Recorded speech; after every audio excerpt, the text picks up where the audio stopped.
tout le monde? Est-ce qu'il y a des gens qui sont en colère ici? Est-ce que vous êtes en colère? Moi aussi, je le suis!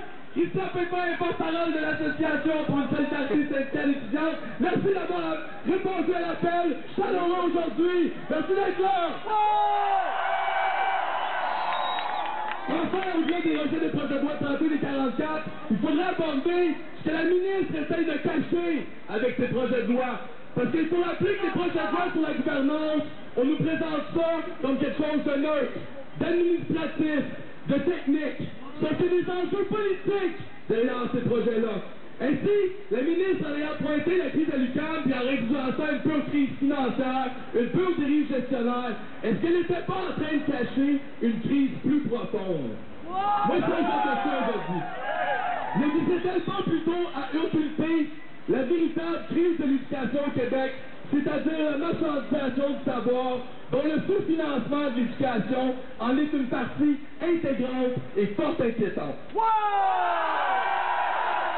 Ceci, c'est qu'il y a une crise qui en cache une autre. Car il faut rappeler que lorsque l'UQAM s'est lancé dans des projets immobiliers comme l'îlot voyageurs, il faut rappeler que la direction de l'UQAM manquait de financement assez important pour mener à terme ces projets-là. C'est pour ça qu'elle s'est tournée vers l'entreprise privée.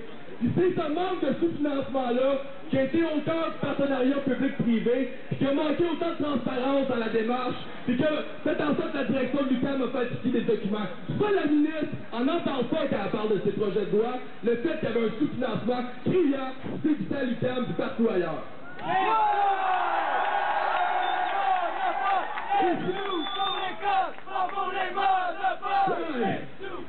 Aussi, il faut analyser dans le fond ce qui est passé à la lueur des politiques budgétaires des gouvernements péquistes et libéraux des dernières 15 dernières années. Parce que ces politiques-là, ça a été des politiques d'austérité budgétaire. On nous a demandé de faire tout sur plus avec moins. Ou qu'on a soumis toutes les institutions publiques à cette logique-là. Puis ça fait trop longtemps que ça dure. Résultat dans le réseau d'éducation, c'est quoi? Augmentation des transférences, augmentation des droits de scolarité, gel sur l'embauche des profs, coupure de programmes, au final, dégradation de l'accessibilité, de la qualité de l'éducation. Oui, on peut dire bouh! Mais pourquoi ce sous-financement? Pourquoi? Il faut y répondre à cette question-là. Est-ce qu'on manque vraiment d'argent au Québec? Non! Je répète, est-ce qu'on manque d'argent au Québec? Parce que, à l'OMC, à l'Organisation mondiale du commerce, ce sous-financement-là, ça s'appelle le défaut volontaire de ressources. Ça veut dire quoi, ça? Ça veut dire que volontairement, les gouvernements qui se cachent derrière un soi-disant manque d'argent font des choix politiques clairs d'asphyxier l'ensemble des services publics à de moins en moins de financement pour faire quoi? Pour mieux les doter. Pour mieux les doter à quelle logique? À cette logique-là, des besoins du marché au nom de la concurrence économique internationale. Parce que sinon, si on ne s'adapte pas, on serait soi-disant condamné à mourir. Mais nous, on dit qu'avec ces projets de loi-là, la marchandisation de l'éducation, c'est ça qui va nous faire mourir.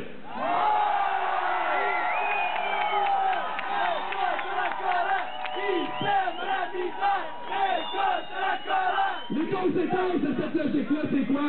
C'est que l'ensemble des activités, principalement de recherche et d'enseignement en éducation, sont de plus en plus jugées et évaluées selon comment ils vont rapporter pour nos entreprises, pour notre PIB, pour la concurrence internationale.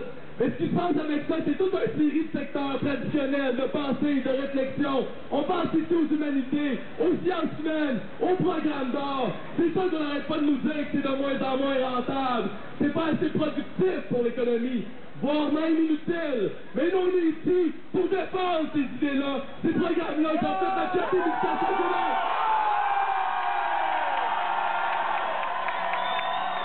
Si ça continue comme ça, tout ce qui va rester d'éducation au Québec, c'est quoi?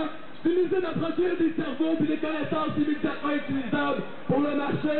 Puis, dans le fond, c'est la course effrénée au profit qui va dominer partout. Maintenant, ce qu'on dit, c'est existe la formation critique, l'exercice à la formation de la citoyenneté, qui est au cœur du projet de démocratisation de l'enseignement et de l'éducation au Québec. On est ici pour rappeler au gouvernement que ce projet-là, qui avait été au cœur de la Révolution tranquille, nous, on ne l'a pas oublié!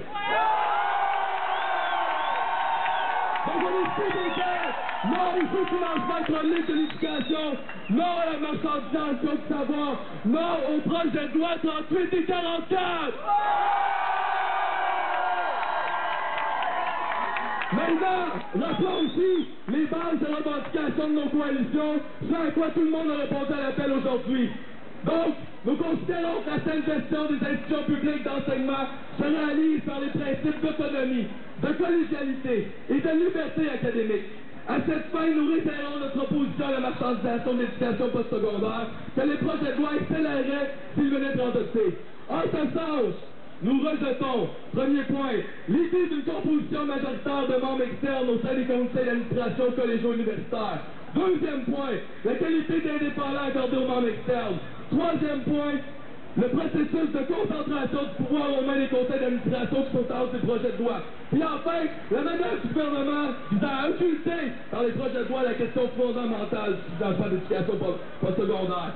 Nous exigeons le retrait des projets de loi 38 et 44, que la gestion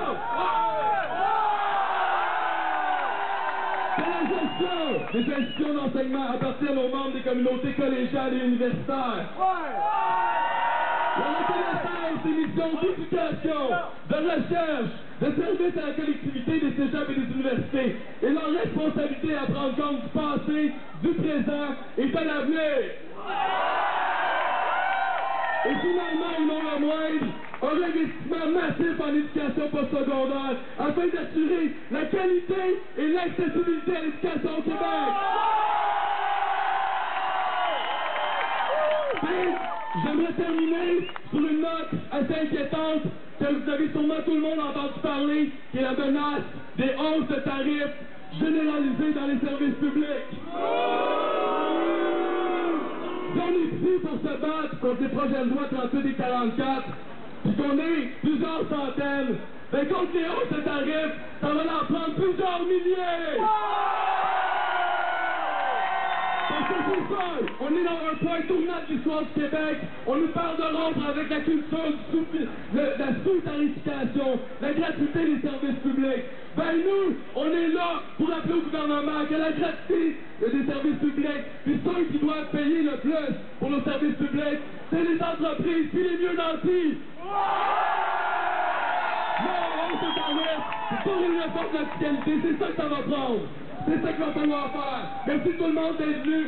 C'est une merveilleuse solidarité. Il s'en passe trop peu souvent des fois que les professeurs, les étudiants, les employés, les chargés de cours se serrent les coudes pour des mêmes causes. Mais moi, je suis fier de ce qu'on fait aujourd'hui. Continuons notre combat.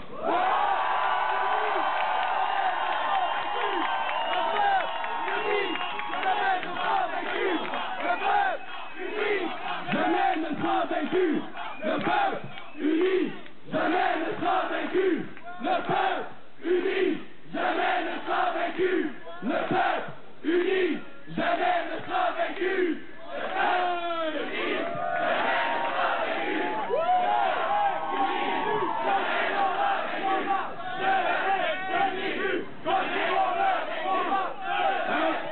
Donc, merci à tout le monde qui est venu, les syndicats d'enseignement collégial, à l'universitaire, les professionnels, les employés étudiants, les chargés de cours, les étudiants, c'est une merveilleuse solidarité. Merci à vraiment tout le monde d'être venu. Merci. Donc c'est le temps de se dire au revoir, mais non le moins, des rendez-vous comme ça, il y en aura d'autres. Donc pour les gens qui sont venus d'Outaouais, de Sherbrooke, de Québec, il y a des autobus qui vous attendent. Merci énormément d'être venus, d'avoir fait autant de chemin pour être à Montréal. C'est une solidarité de la région de Montréal, d'un peu partout. Merci énormément, non le moindre.